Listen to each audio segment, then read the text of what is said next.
All right, let's talk about the solution to the story problem on page 184. It's a little bit different than the story problems we've done with systems of equations before, because we've mostly concentrated on amount and number. So, for instance, the number of coins that we have in our pocket and the amount that they total up to. It's easy to see how we have to set up our equations. It's a little harder to tell with this one because we're given roast beef, mashed potatoes, so we're given two different foods, and then two different nutrients. But if you think of roast beef and mashed potatoes just as food, then we are really just given two amounts. But let's go through it. So let's start with let x equal a serving of roast beef, and we'll let y equal a serving of mashed potatoes.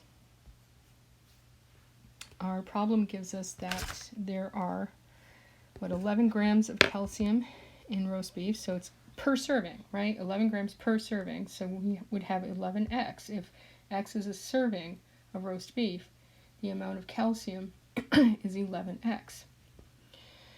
And the amount of protein is 25x, right? Because it's 25 grams per serving. And for mashed potatoes, we have 25 grams of calcium per serving, so it's 25y, and 2 grams of protein per serving. So the tendency is going to be to add the column, which we don't want to do. The tendency is to want to write an equation for adding up the roast beef and the mashed potatoes. Don't do that. And here's how you know. In your problem, you are actually given totals for calcium and totals for protein. Because if you were to write the equations for roast beef, 11x plus 25x equals what exactly? We don't know. We're not given a total, but we are for calcium and for protein. So for,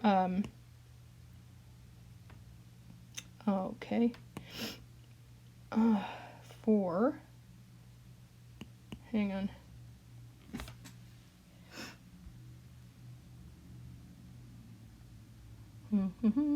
Calcium, I think we're given 61 grams total. And for protein, we're given what? 29? I'm going to say 29 grams. Let me check the problem. Yes, 29 grams of protein and 61 grams of calcium. So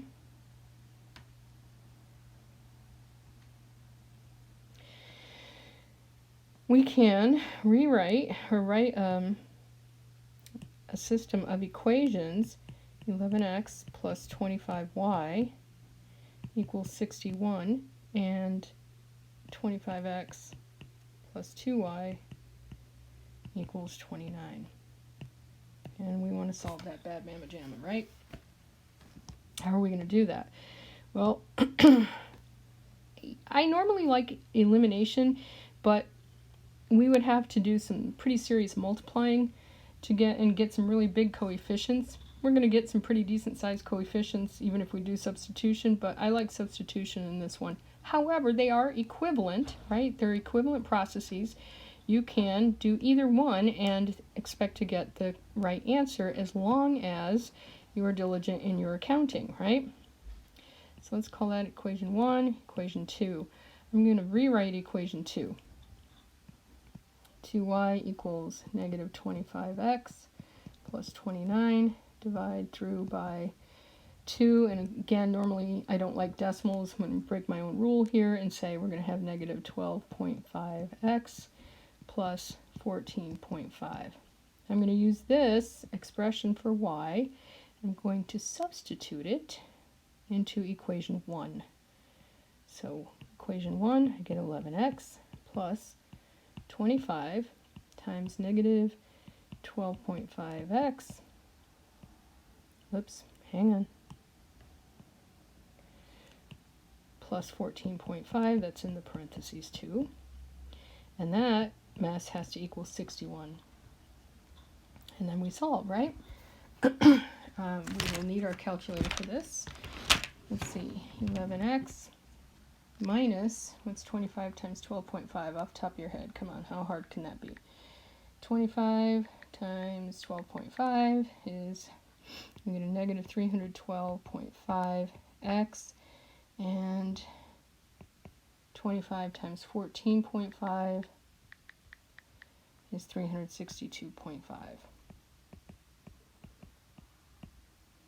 If I combine my x terms, I get a negative 301.5x. And if I subtract 362.5 from both sides, I get negative 301.5. So x equals 1. If we substitute that back into the first equation, we get 11 times 1 plus 25. Y equals 61. And now we can solve for y, right? 25y. Subtract 11 from both sides, we get 50, and y equals 2. QED, right?